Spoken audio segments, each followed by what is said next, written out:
itu dilakukan rehabilitasi. Sesuai dengan kewenangan yang dimiliki oleh Polri, kita menahan 20 hari perpanjang 40 hari. Jadi maksimal kita bisa nahan 60 hari atau 2 bulan.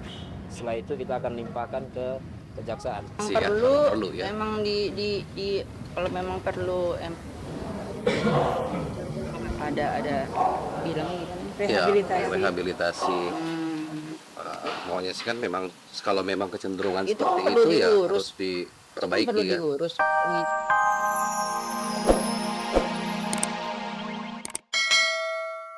2009. Ayat 1 itu paling lama 6 bulan ya, dan atau denda paling banyak 1 juta rupiah. Kalau ayat 2-nya paling lama 1 tahun dan atau denda paling banyak 2 juta rupiah.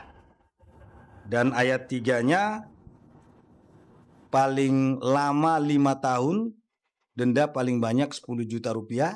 Ayat 4-nya paling lama 6 tahun, denda paling banyak 12 juta rupiah.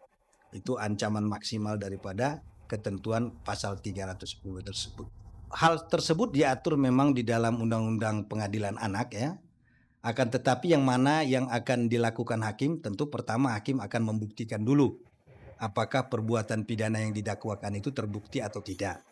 Setelah itu, kalau misalnya terbukti, baru hakim akan mempertimbangkan pidana apa yang pantas untuk dijatuhkan. Aku sih pesannya mudah-mudahan masalah ini cepat selesai dengan baik, semua pihak puas, sama masyarakat juga, pihak korban, alhamdulillah pihak korban udah ikhlas semua ya.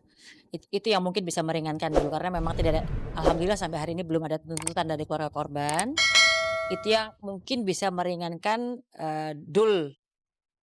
Peristiwa kecelakaan yang melibatkan Aki J memang cukup mengejutkan. Pasalnya, anak berusia 13 tahun mampu mengendarai mobil di jalan tol dengan kecepatan tinggi di saat anak seusianya tengah tertidur lelap.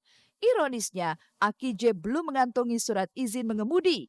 Lantas, benarkah aksi ngebut Aki J ini akibat kesalahan Maya dan Ahmad Dhani selaku orang tua yang gagal mendidik Aki J?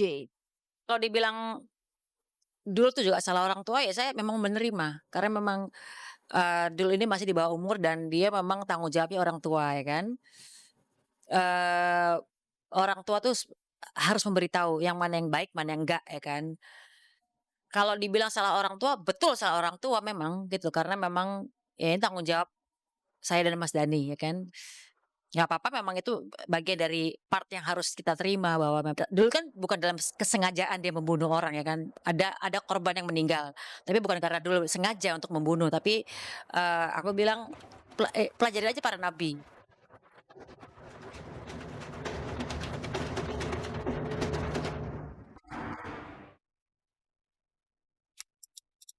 Tertangkapnya artis Roger Danuarta di dalam mobilnya di Jalan Kayu Putih Tengah, Pulau Gadung, Jakarta Timur pada Minggu malam 16 Februari kemarin makin menguatkan jika artis yang pernah ngetop bermain di sejumlah sinetron action ini positif mengkonsumsi narkoba jenis ganja, putau, juga heroin. Roger yang saat ini masih mendekam di kamar tahanan Polsek Pulau Gadung, Jakarta Timur, konon juga mengaku kalau hal ini akibat pergaulan bebasnya. Hingga kemarin, Roger masih menjalani pemeriksaan intensif terkait keterlibatan orang lain yang berinisial M. Benarkah Roger dijebak oleh seseorang berinisial M? Siapakah sosok M yang dimaksud?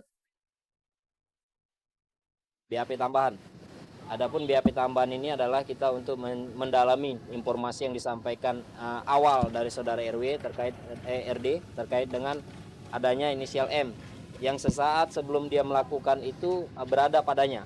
Kita akan mendalami di mana ketemunya terakhir sebelum dia berpisah, kemudian apa pembicaraan dia pada saat pertemuan dan bagaimana barang bukti itu bisa ada sama RD pada saat diserahkan oleh M. Karena memang informasi yang disampaikan dia cukup minim, dalam artian hanya dia ketemu M 2-3 kali, ketemu terakhir itu adalah di rumah makan di Boulevard Raya di Kelapa Gading, kemudian setelah itu bersamaan M minta diantarkan di daerah yang tidak jauh dari TKP, setelah itu M berpisah. Itu semua kayaknya udah di itu ini udah di BAP di dalam ya.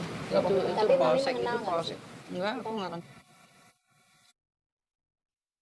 Berita tertangkapnya Roger dalam keadaan tidak sadarkan diri beberapa hari lalu ini kabarnya menguatkan berita mengenai kedekatan Roger dengan barang haram tersebut.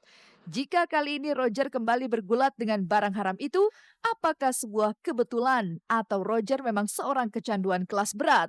Yang jelas, kabar yang menyebutkan jika Roger mengalami sakau di dalam tahanan sama sekali tidak terjadi.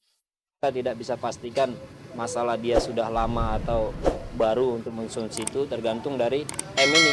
M inilah yang bisa menjelaskan bahwasannya dia sudah lama meminta atau diberikan barang oleh M ini sesuai dengan pengakuan dari Roger.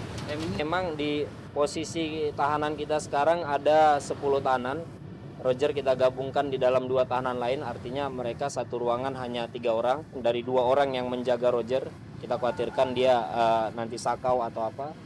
Tidak ada kekhawatiran itu, dan dia tetap tidur, istirahat dengan nyenyak, pagi juga bangun seperti biasa. Itu informasi yang terakhir kita terima. Mendekamnya Roger di tahanan Polsek Pulau Gadung membuat Engawati, ibu Roger, bersedih. Ia tak pernah menduga jika Roger harus mendekam dalam tahanan. Engawati sendiri sesaat sebelum Roger tertangkap sempat kebingungan dengan keberadaan anaknya itu. Dan kemarin, pertemuan haru pun terlihat saat Roger harus bertatap muka dengan ibundanya melalui jelah terali besi.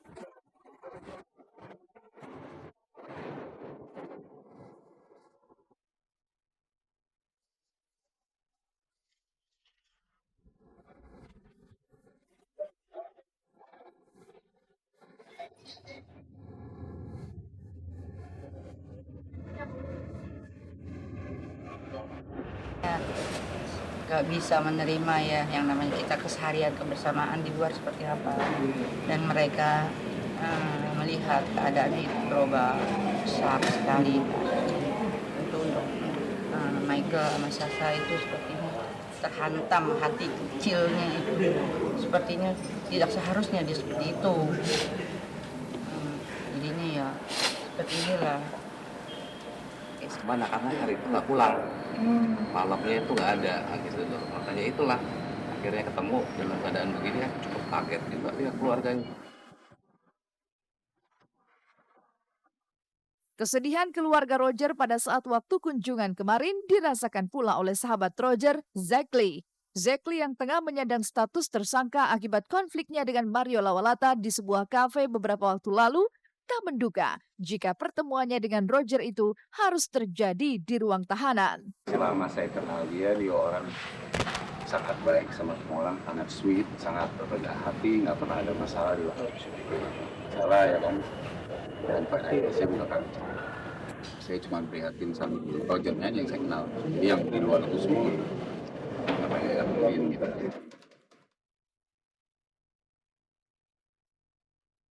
Kini, nasib Roger tergantung pada hasil penyidikan. Di saat upayanya untuk memperoleh keadilan, pihak keluarga berharap agar kiranya Roger bisa menjalani rehabilitasi. Lantas, apa tanggapan pihak kepolisian mengenai upaya yang diajukan oleh keluarga Roger? Masalah rehab dia itu memang kewenangan warga, keluarganya itu silakan. Ada peraturan atau surat edaran Mahkamah Agung tahun 2010. Terkait dengan rehab ada ketentuannya, salah satunya mungkin kalau untuk jenis heroin atau yang sama dengan karena morfin ini kan ada, atau putau ada turunan dari heroin, kalau nggak salah itu dia 1,8 gram. Di bawah itu masuk kategori bisa direhab, tapi itu juga tergantung keputusan dari pengadilan. Kita para kepolisian tidak punya kewenangan untuk melakukan rehab, tapi kita ajukan prosesnya sampai ke kejaksaan, kemudian jaksa ke pengadilan, dan hakimlah yang memutuskan orang ini pantas atau tidak untuk dilakukan rehabilitasi. Sesuai dengan kewenangan yang dimiliki oleh Polri, kita menahan 20 hari, perpanjang 40 hari. Jadi maksimal kita bisa nahan 60 hari atau 2 bulan. Setelah itu kita akan limpahkan ke kejaksaan. Perlu ya. memang di kalau memang perlu ada bilangnya rehabilitasi. Ya, rehabilitasi. Maunya sih kan memang kalau memang kecenderungan Itu seperti perlu itu ya diurus. harus diperbaiki Perlu kan. diurus. Kesabaran ibarat lautan tanpa batas, hidup pun penuh perjuangan. hanya orang-orang yang memiliki tekad kuat serta tak pernah mengeluhlah yang layak untuk dikatakan sebagai orang yang sabar. Pemirsa, 60 menit sudah kami menemani Anda dan jangan lupa saksikan terus Seleb on Cam setiap hari Senin sampai Jumat mulai pukul 13.30 hanya di Global TV tentunya. Terima kasih dan sampai jumpa.